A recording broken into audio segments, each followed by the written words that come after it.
الحمد لله رب العالمين الرحمن الرحيم مالك يوم الدين إياك نعبد وإياك نستعين اهدنا الصراط المستقيم صراط الذين أنعمت عليهم غير المغضوب عليهم ولا الضالين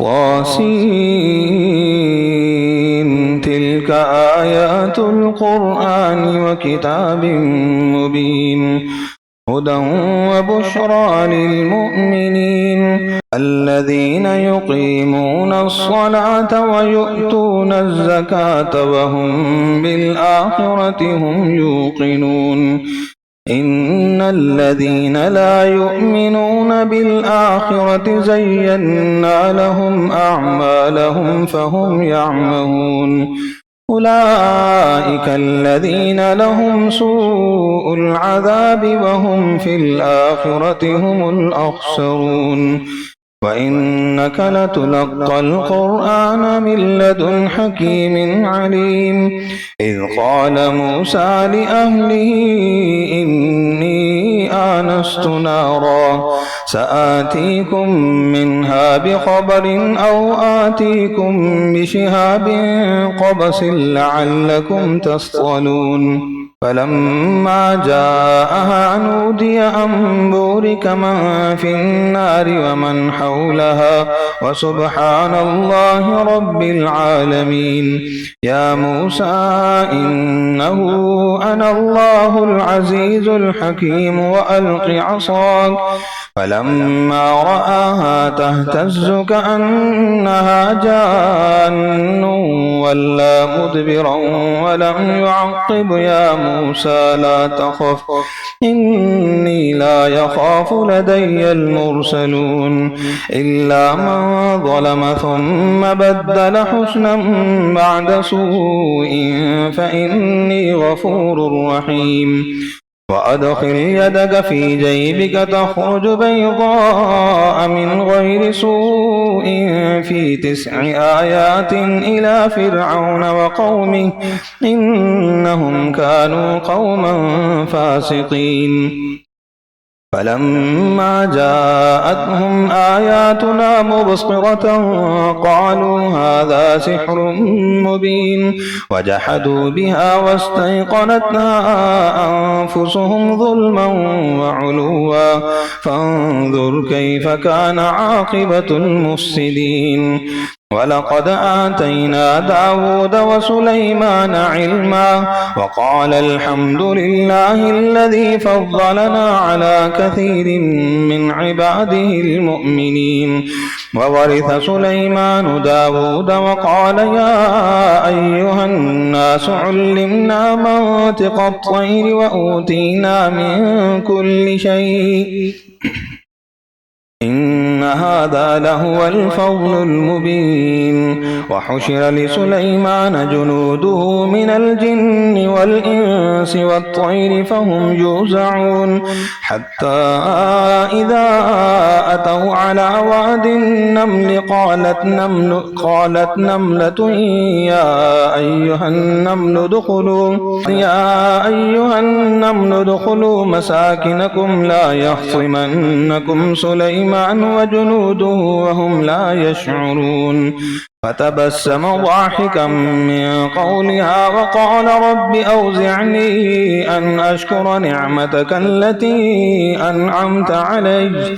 أنعمت علي وعلى والدي وأن أعمل صالحا ترضاه وأدخلني برحمتك في عبادك الصالحين وتفقد الطير فقال ما لي لا أرى الهدهد أم كان من الغائبين لأعذبنه عذابا شديدا أو لأذبحنه أو ليأتيني بسلطان مبين فمكث غير بعيد فقال أحطت بما لم تحط به وجئتك من سبأ بنبأ يقين إني وجدت امرأة تملكهم وأوتيت من كل شيء ولها عرش عظيم وجدتها وقومها يسجدون للشمس من دون الله وزين لهم الشيطان أعمالهم فصدهم عن السبيل فهم لا يهتدون ألا يسجدوا لله الذي يخرج الخبأ في السماوات والأرض ويعلم ما تخفون وما تعلنون الله لا إله إلا هو رب العرش العظيم. الله أكبر. قال سننظر أصدقت أم كنت من الكاذبين اذهب بكتابي هذا فألقه إليهم ثم تول عنهم فانظر ماذا يرجعون. قالت يا أيها الملأ إني ألقي إلي كتاب كريم إنه من سليمان وإنه بسم الله الرحمن الرحيم ألا تعلوا علي وأتوني مسلمين. قالت يا أيها الملأ أفتوني في أمري ما كنت قاطعة أمرا حتى تشهدون. قالوا نحن أولو قوة وأولو بأس شديد والأمر إليك فانظري ماذا تأمرين. قالت إن الملوك إذا دخلوا قرية أفسدوها وجعلوا أعزة أهلها أذلة وكذلك يفعلون. وإني مرسلة إليهم بهدية فناظرة بما يرجع المرسلون. فلما جاء سليمان قال أتمدونني بمال فما آتاني الله خير مما آتاكم بل أنتم بهديتكم تفرحون. ارجع إليهم فلنأتينهم بجنود لا قبل لهم بها ولنخرجنهم منها أذلة وهم صاغرون. قال يا أيها الملأ أيكم يأتيني بعرشها قبل أن يأتوني مسلمين. قال عفريت من الجن أنا آتيك به قبل أن تقوم من مقامك وإني عليه لقوي أمين. قال الذي عنده علم من الكتاب أنا آتيك به قبل أن يرتد إليك طرفك فلما رآه مستقرا عنده قال هذا من فضل ربي ليبلوني أأشكر أم أكفر ومن شكر فإنما يشكر لنفسه ومن كفر فإن ربي غني كريم. قال نكروا لها عرشها ننظر أتهتدي أم تكون من الذين لا يهتدون. فلما جاءت قيل أهكذا عرشك قالت كأنه هو وأوتينا العلم من قبلها وكنا مسلمين. وصدها ما كانت تعبد من دون الله إنها كانت من قوم كافرين. قيل لها ادخل الصرح فلما رأته حسبته لجة وكشفت عن ساقيها قال إنه صرح ممرد من قوارير. قالت رب إني ظلمت نفسي وأسلمت مع سليمان لله رب العالمين. ولقد أرسلنا إلى ثمود أخاهم صالحا أن اعبدوا الله فإذا هم فريقان يختصمون. قال يا قوم لم تستعجلون بالسيئة قبل الحسنة لولا تستغفرون الله لعلكم ترحمون قالوا اطيرنا بك وبمن معك قال طائركم عند الله بل أنتم قوم تفتنون وكان في المدينة 9 رهط يفسدون في الأرض ولا يصلحون قالوا تقاسموا بالله لنبيتنه وأهله ثم لنقولن لوليه ما شهدنا مهلك أهله وإنا لصادقون ومكروا مكرا ومكرنا مكرا وهم لا يشعرون فانظر كيف كان عاقبة مكرهم أنا دمرناهم وقومهم أجمعين فتلك بيوتهم خاوية بما ظلموا إن في ذلك لآية لقوم يعلمون وأنجينا الذين آمنوا وكانوا يتقون ولوطا إذ قال لقومه أتأتون الفاحشة وأنتم تبصرون أئنكم لتأتون الرجال شهوة من دون النساء بل أنتم قوم تجهلون فما كان جواب قومه إلا أن قالوا أخرجوا آل لوط من قريتكم إنهم أناس يتطهرون فأنجيناه وأهله إلا امرأته قدرناها من الغابرين وأمطرنا عليهم مطرا فساء مطر المنذرين قل الحمد لله وسلام على عباده الذين اصطفى الله خير أما يشركون أمن خلق السماوات والأرض وأنزل لكم من السماء ماء فأنبتنا به حدائق ذات بهجة ما كان لكم أن تنبتوا شجرها أإله مع الله بل هم قوم يعدلون أما جعل الأرض قرارا وجعل خلالها أنهارا وجعل لها رواسي وجعل بين البحرين حاجزا أإله مع الله بل أكثرهم لا يعلمون أمن يجيب المضطر إذا دعاه ويكشف السوء ويجعلكم خلفاء الأرض أإله مع الله قليلا ما تذكرون أمن يهديكم في ظلمات البر والبحر ومن يرسل الرياح بشرا بين يدي رحمته أإله مع الله تعالى الله عما يشركون أمن يبدأ الخلق ثم يعيده ومن يرزقكم من السماء والأرض أإله مع الله قل هاتوا برهانكم إن كنتم صادقين قل لا يعلم من في السماوات والأرض الغيب إلا الله وما يشعرون أيان يبعثون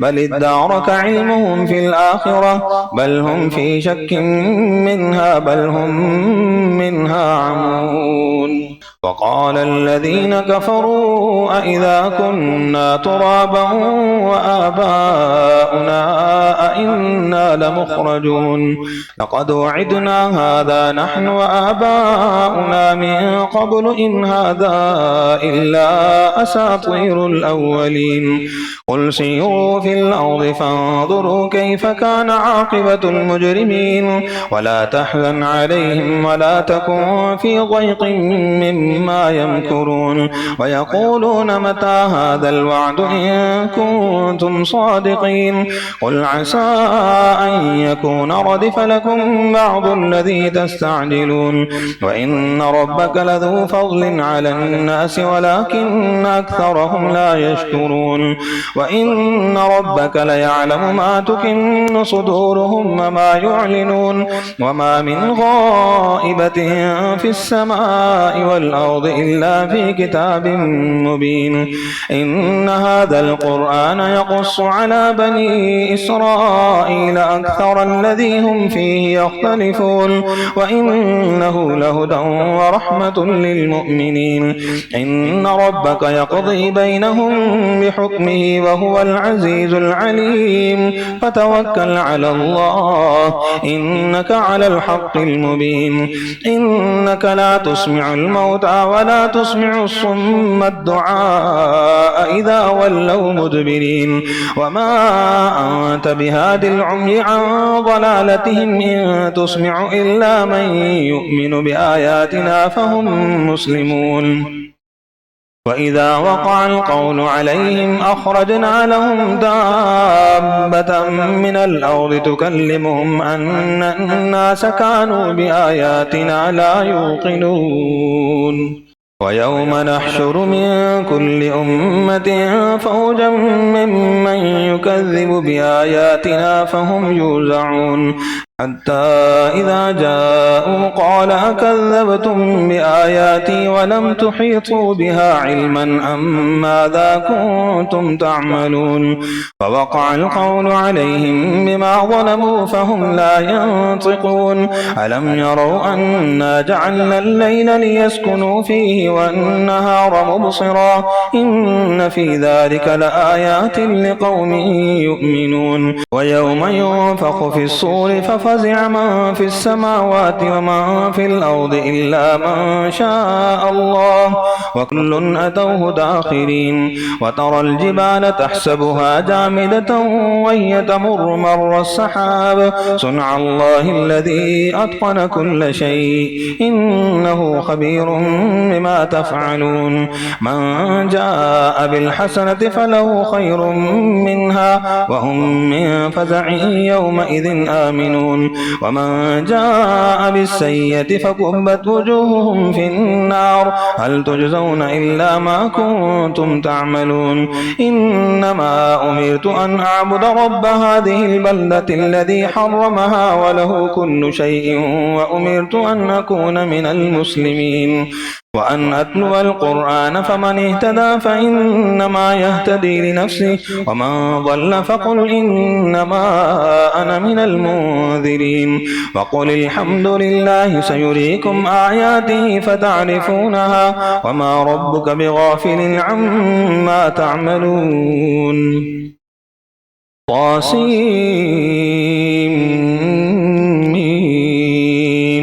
تلك آيات الكتاب المبين نتلو عليك من نبأ موسى وفرعون بالحق لقوم يؤمنون.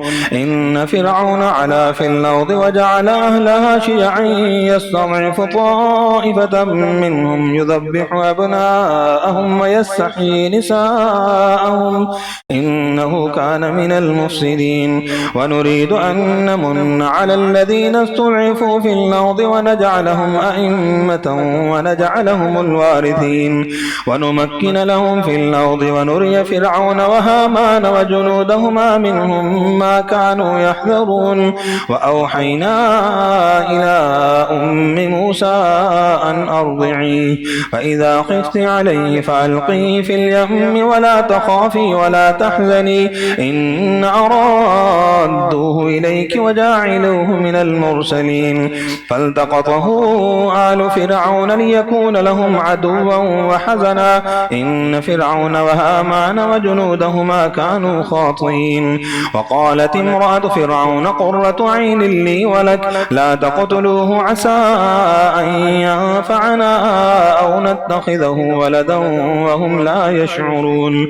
وأصبح فؤاد أم موسى فارغا إن كادت لتبدي به لولا أن ربطنا على قلبها لتكون من المؤمنين.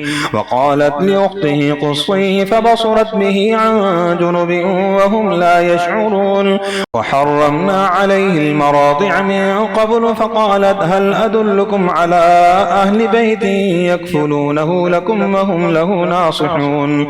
فرددناه إلى أمه كي تقر عينها ولا تحزن ولتعلم أن وعد الله حق ولكن أكثرهم لا يعلمون.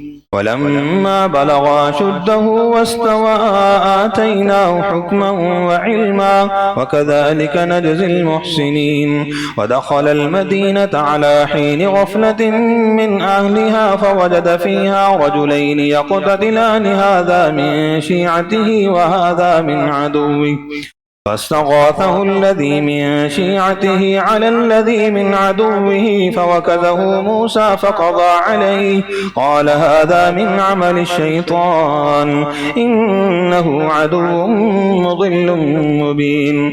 قال رب إني ظلمت نفسي فاغفر لي فغفر له إنه هو الغفور الرحيم. قال رب بما أنعمت علي فلن أكون ظهيرا للمجرمين. فأصبح في المدينة خائفا يترقب فإذا الذي استنصره بالأمس يستصرخه قال له موسى إنك لغوي مبين. فلما أن أراد أن يبطش بالذي هو عدو لهما قال يا موسى أتريد أن تقتلني كما قتلت نفسا بالأمس إن تريد إلا أن تكون جبارا في الأرض وما تريد أن تكون من المصلحين. وجاء رجل من أقصى المدينة يسعى قال يا موسى إن الملأ يأتمرون بك ليقتلوك فاخرج إني لك من الناصحين. فخرج منها خائفا يترقب قال رب نجني من القوم الظالمين.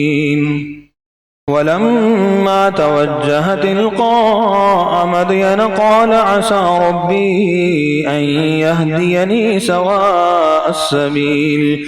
ولما ورد ماء مدين وجد عليه أمة من الناس يسقون ووجد من دونهم امرأتين تذودان قال ما خطبكما قالتا لا نسقي حتى يصدر الرعاء وأبونا شيخ كبير.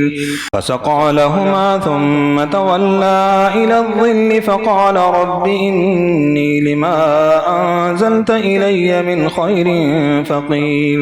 فجاءته إحداهما تمشي على استحياء قالت إن أبي يدعوك ليجزيك أجر ما سقيت لنا. فلما جاءه وقص عليه القصص قال لا تخف نجوت من القوم الظالمين.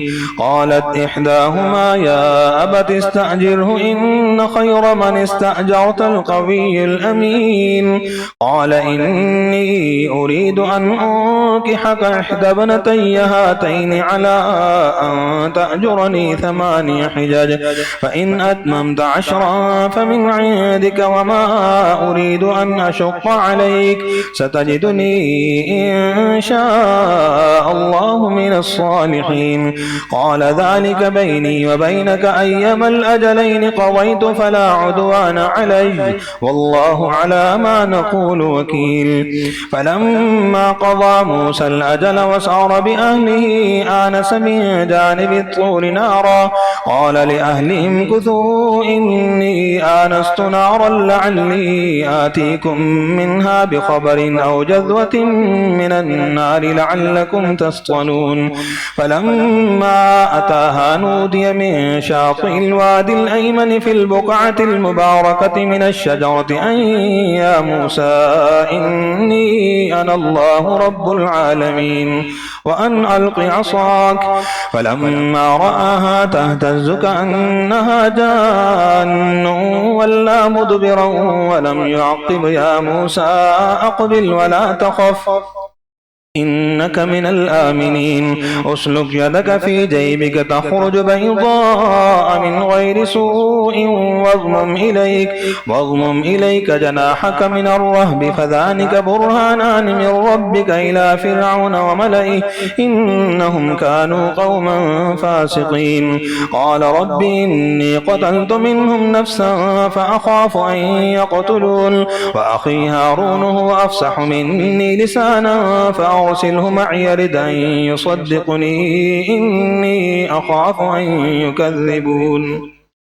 قال سنشد عضدك بأخيك ونجعل لكما سلطانا فلا يصلون إليكما بآياتنا أنتما ومن اتبعكما الغالبون فلما جاءهم موسى بآياتنا بينات قالوا ما هذا إلا سحر مفترى وما سمعنا بهذا في آبائنا الأولين وقال موسى ربي أعلم بمن جاء بالهدى من عنده ومن تكون له عاقبة الدار إنه لا يفلح الظالمون وقال فرعون يا أيها الملأ ما علمت لكم من إله غيري فأوقد لي يا هامان على الطين فاجعل لي صرحا لعلي أطلع إلى إله موسى وإني لأظنه من الكاذبين واستكبر هو وجنوده في الأرض بغير الحق وظنوا أنهم إلينا لا يرجعون فأخذناه وجنوده فنبذناهم في اليم فانظر كيف كان عاقبة الظالمين وجعلناهم أئمة يدعون إلى النار ويوم القيامة لا ينصرون وأتبعناهم في هذه الدنيا لعنة ويوم القيامة هم من المقبوحين ولقد آتينا موسى الكتاب من بعد ما أهلكنا القرون الأولى بصائر للناس وهدى ورحمة لعلهم يتذكرون وما كنت بجانب الغربي إذ قضينا إلى موسى الأمر وما كنت من الشاهدين ولكننا أنشأنا قرونا فتطاول عليهم العمر وما كنت ثاويا في أهل مدين تتلو عليهم آياتنا ولكننا كنا مرسلين وما كنت بجانب الطور إذ نادينا ولكن رحمة من ربك لتنذر قوما ما أتاهم من نذير من قبلك لعلهم يتذكرون ولولا أن تصيبهم مصيبة بما قدمت أيديهم فيقولوا ربنا لولا أرسلت إلينا رسولا فنتبع آياتك ونكون من المؤمنين فلما جاءهم الحق من عندنا قالوا لولا أوتي مثل ما أوتي موسى أولم يكفروا بما أوتي موسى من قبل قالوا سحران تظاهرا وقالوا إنا بكل كافرون قل فأتوا بكتاب من عند الله هو أهدى منهما أتبعه إن كنتم صادقين فإن لم يستجيبوا لك فاعلم أنما يتبعون أهواءهم ومن أضل ممن اتبع هواه بغير هدى من الله إن الله لا يهدي القوم الظالمين ولقد وصلنا لهم القول لعلهم يتذكرون الذين آتيناهم الكتاب من قبله هم به يؤمنون وإذا يتلى عليهم قالوا آمنا به إنه الحق من ربنا إنا كنا من قبله مسلمين أولئك يؤتون أجرهم مرتين بما صبروا ويدرؤون بالحسنة السيئة ومما رزقناهم ينفقون وإذا سمعوا اللغو أعرضوا عنه وقالوا لنا أعمالنا ولكم أعمالكم سلام عليكم لا نبتغي الجاهلين إنك لا تهدي من أحببت ولكن الله يهدي من يشاء وهو أعلم بالمهتدين وقالوا إن نتبع الهدى معك نتخطف من أرضنا أولم نمكن لهم حرما آمنا يجبى إليه ثمرات كل شيء رزقا من لدنا ولكن أكثرهم لا يعلمون وكم أهلكنا من قرية بطرت معيشتها فتلك مساكنهم لم تسكن من بعدهم إلا قليلا وكنا نحن الوارثين وما كان ربك مهلك القرى حتى يبعث في أمها رسولا يتلو عليهم آياتنا وما كنا مهلك القرى إلا وأهلها ظالمون وما أوتيتم من شيء فمتاع الحياة الدنيا وزينتها وما عند الله خير وأبقى أفلا تعقلون أفمن وعدناه وعدا حسنا فهو لاقيه كمن متعناه متاع الحياة الدنيا ثم هو يوم القيامة من المحضرين ويوم يناديهم فيقول أين شركائي الذين كنتم تزعمون قال الذين حق عليهم القول ربنا هؤلاء الذين أغويناهم كما غوينا تبرأنا إليك ما كانوا إيانا يعبدون وقيل ادعوا شركاءكم فدعوهم فلم يستجيبوا لهم ورأوا العذاب لو أنهم كانوا يهتدون ويوم يناديهم فيقول ماذا أجبتم المرسلين فعميت عليهم الأنباء يومئذ فهم لا يتساءلون فأما من تاب وآمن وعمل صالحا فعسى أن يكون من المفلحين وربك يخلق ما يشاء ويختار ما كان لهم الخيرة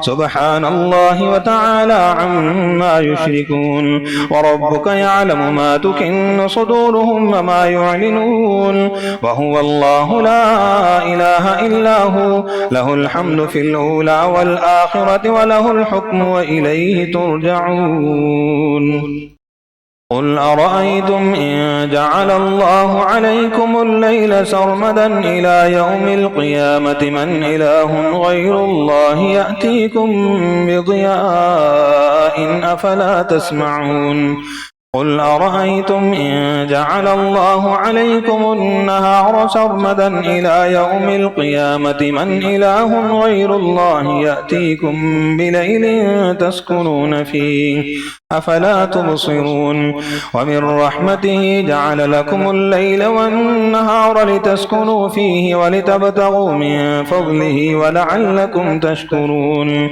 ويوم يناديهم فيقول أين شركائي الذين كنتم تزعمون ونزعنا من كل أمة شهيدا فقلنا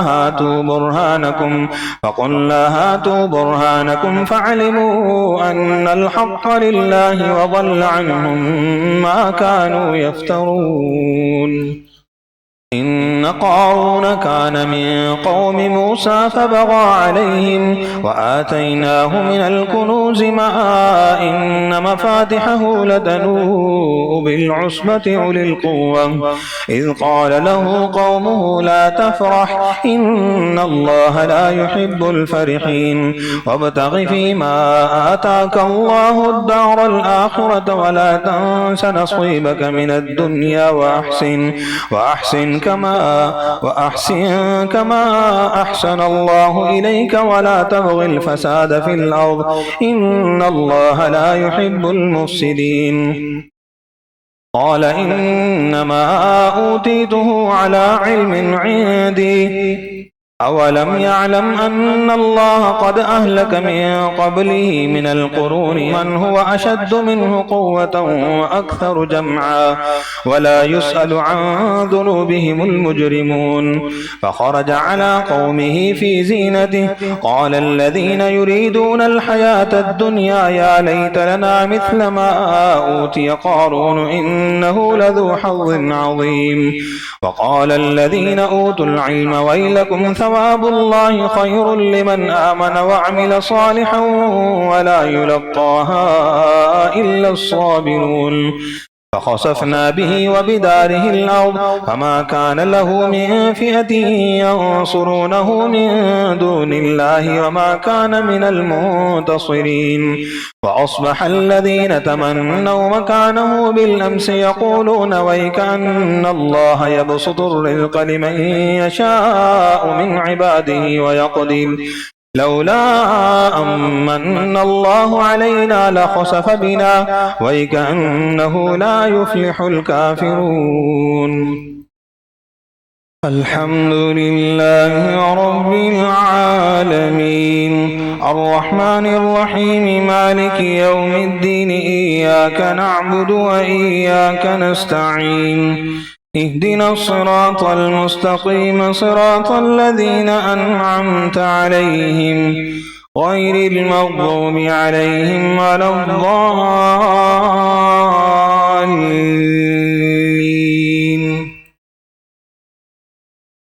تلك الدار الآخرة نجعلها للذين لا يريدون علوا في الأرض ولا فسادا والعاقبة للمتقين. من جاء بالحسنة فله خير منها ومن جاء بالسيئة فلا يجزى الذين عملوا السيئات إلا ما كانوا يعملون. إن الذي فرض عليك القرآن لرادك إلى معاد قل ربي أعلم من جاء بالهدى ومن هو في ضلال مبين. وما كنت ترجو أن يلقى إليك الكتاب إلا رحمة من ربك فلا تكونن ظهيرا للكافرين ولا يصدنك عن آيات الله بعد إذ أنزلت إليك وادع إلى ربك ولا تكونن من المشركين. ولا تدع مع الله إلها آخر لا إله إلا هو كل شيء هالك إلا وجهه له الحكم وإليه ترجعون. ألف لام ميم أحسب الناس أن يتركوا أن يقولوا آمنا وهم لا يفتنون. ولقد فتنا الذين من قبلهم فليعلمن الله الذين صدقوا وليعلمن الكاذبين. أم حسب الذين يعملون السيئات أن يسبقونا ساء ما يحكمون. من كان يرجو لقاء الله فإن أجل الله لآت وهو السميع العليم. ومن جاهد فإنما يجاهد لنفسه إن الله لغني عن العالمين. والذين آمنوا وعملوا الصالحات لنكفرن عنهم سيئاتهم ولنجزينهم أحسن الذي كانوا يعملون. ووصينا الإنسان بوالديه حسنا وإن جاهداك لتشرك بي ما ليس لك به علم فلا تطعهما إلي مرجعكم فأنبئكم بما كنتم تعملون. والذين آمنوا وعملوا الصالحات لندخلنهم في الصالحين.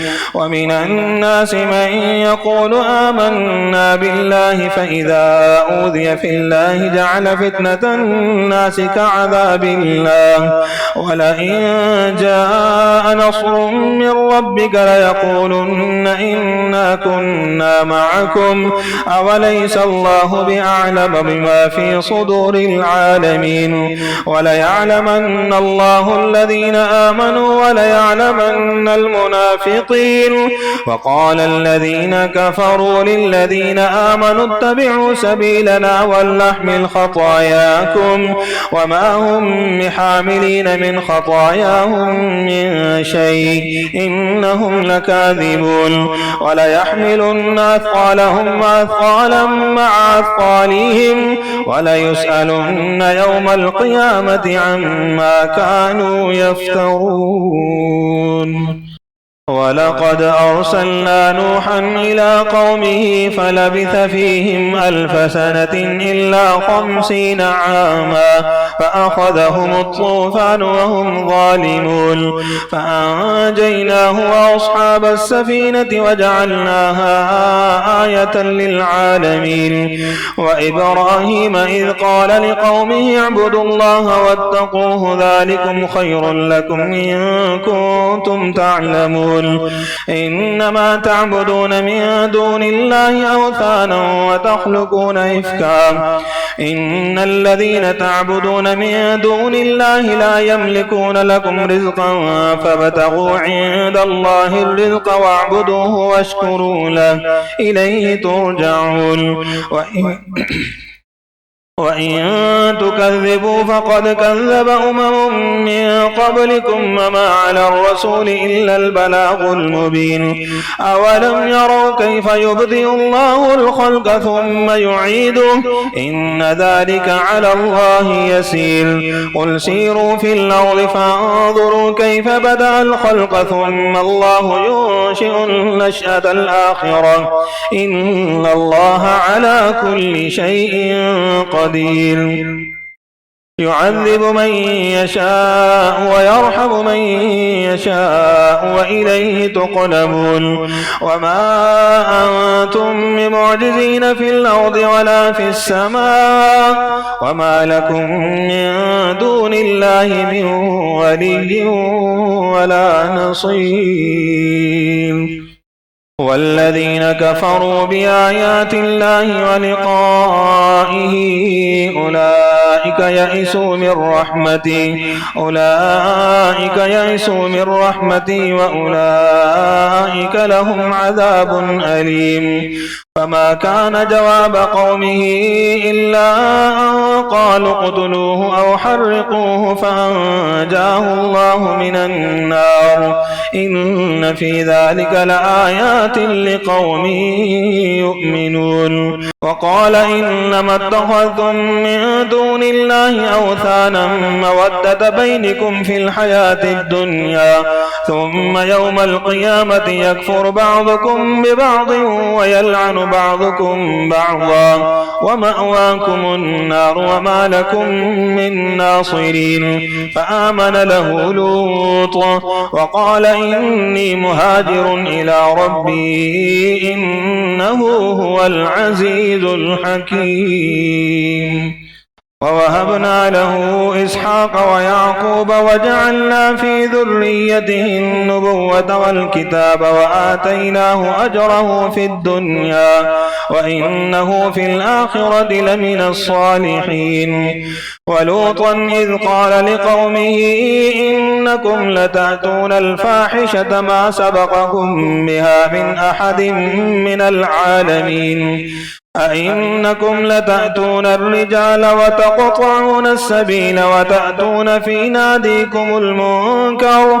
فما كان جواب قومه إلا أن قالوا ائتنا بعذاب الله إن كنت من الصادقين.